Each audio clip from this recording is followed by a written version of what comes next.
बिहार सरकार ने 2 अक्टूबर को जातिगत जनगणना की रिपोर्ट जारी कर दी है, जिसका सीधा असर उत्तर प्रदेश में देखने को मिल रहा है। जातिगत जनगणना की रिपोर्ट के अनुसार बिहार में कुल आबादी 13 करोड़ से ज्यादा है। अब जैसे ही ये रिपोर्ट आई, वैसे ही तमाम नेताओं के बयान भी आने शुरू हो गए, जिसमें सबसे पहला सपा प्रमुख अखिलेश यादव ने अपनी प्रतिक्रिया देते हुए कहा, दरअसल बिहार सरकार की जातिगत जनगणना की रिपोर्ट को समाजवादी पार्टी के राष्ट्रीय अध्यक्ष अखिलेश यादव ने समर्थन दिया है।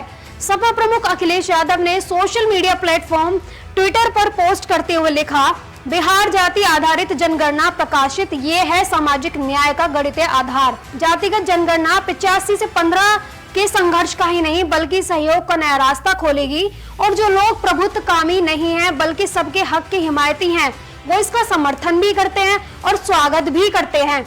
जो सच में अधिकार दिलवाना चाहते हैं वो जातिगत जनगणना करवाते हैं। भाजपा सरकार राजनीति छोड़े और देशव्यापी जातिगत जनगणना करवाए।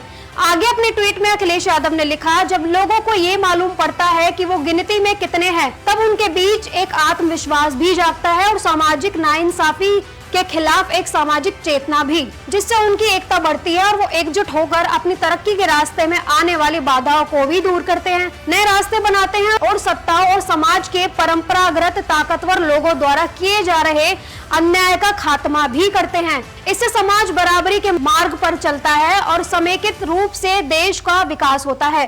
जातिगत जनगणना देश की तरक्की का रास्ता है। अब ये निश्चित हो गया है कि पीडीए ही भविष्य की राजनीति की दिशा तय करेगा।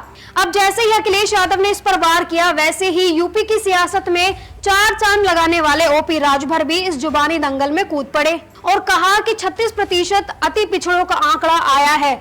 अति पिछड़ों के साथ इन्होंने धोखा किया है और 36% लोगों को इन्होंने दिया ही क्या है। सत्ता चाहे कांग्रेस की रही हो या फिर किसी की भी रही हो, हमेशा अति पिछड़ों के साथ धोखा हुआ है। जिस जाति का नाम कोई नहीं जानता है, उसका कहीं नाम ही नहीं है।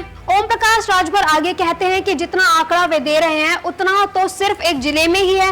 जो जातियां राजनीति में अछूती रही हैं, उसे दूसरे में एडजस्ट कर लिया गया है। और तो और सामाजिक न्याय की बात करने वाले लालू और सीएम नीतीश ने क्या कभी अनुसूचित जातियों को मुख्यमंत्री की कुर्सी पर बिठाया है? हम रजवार, राजवंशी, राजभर, राजदो जैसे समाज की आबादी 29 जिलों में है। वो जातियां आंकड़ों में नहीं दिख रही हैं। तो सवाल उठता है, जिन जातियों की राजनीति में कम भागीदारी है, उन्हें दूसरी जातियों में गिन लिया जाता है। और तो और सबके घर जाकर जनगणना तो हुई नहीं है।